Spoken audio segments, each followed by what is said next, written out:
Walau gagal jual Su-35 karena diusik Barat, Rusia terang-terangan sebut Indonesia negara penting karena ini.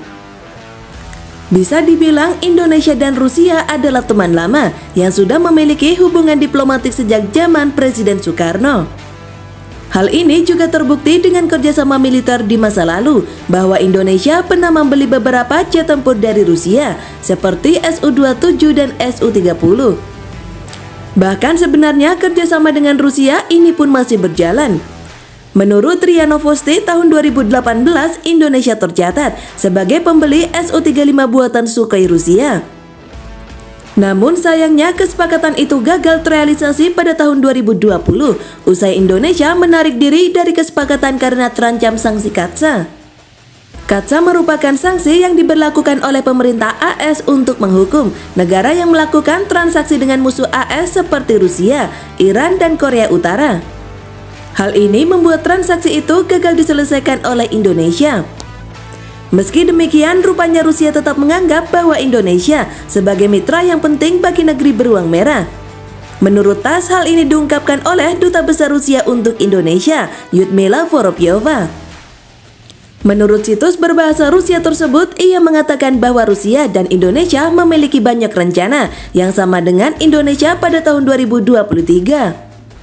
Indonesia, negara terbesar dan perekonomian pertama di Asia Tenggara, merupakan salah satu mitra dan sahabat terpenting Rusia di kawasan Asia Pasifik, kata dia. Indonesia menerapkan kebijakan independen yang seimbang di tengah tekanan terus-menerus dan serangan anti-Rusia dari negara-negara barat yang terutama intens pada tahun 2022 ketika Indonesia memimpin G20, jelas dia. Ungkap koresponden RIA Novosti Evgeny Belensky berbicara dengan Duta Besar Rusia untuk Indonesia, Lyudmila Vorobyova, tentang bagaimana hubungan Rusia dan Indonesia akan berkembang pada tahun 2023. Tak hanya itu saja, Menteri Luar Negeri Rusia Sergei Lavrov pernah menyinggung Indonesia sebagai mitra militer yang penting. Hal itu diungkapkan pada peringatan 70 tahun hubungan diplomatik antara Rusia dan Indonesia. Lavrov mengatakan Rusia dan Indonesia berupaya membawa hubungan bilateral mereka ke tingkat kemitraan strategis, seperti dikutip dari situs berita Rusia TASS.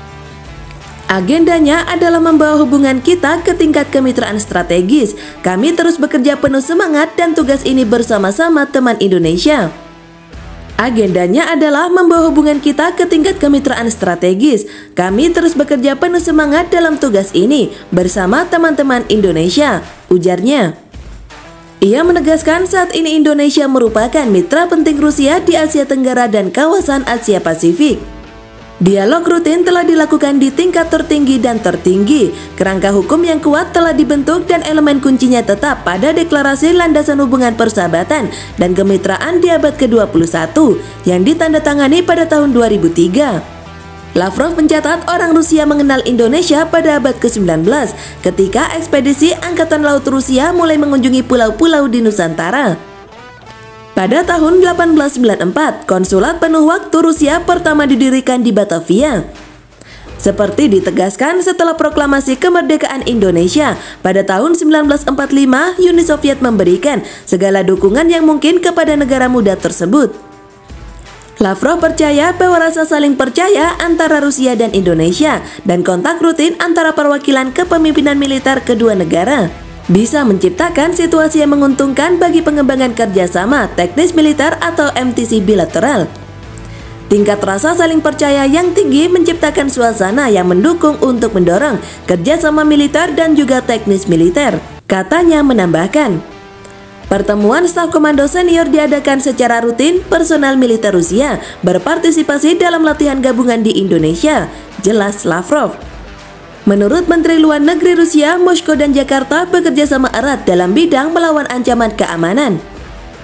Sementara dialog produktif yang diatur telah terjalin antara struktur terkait Rusia dan Indonesia.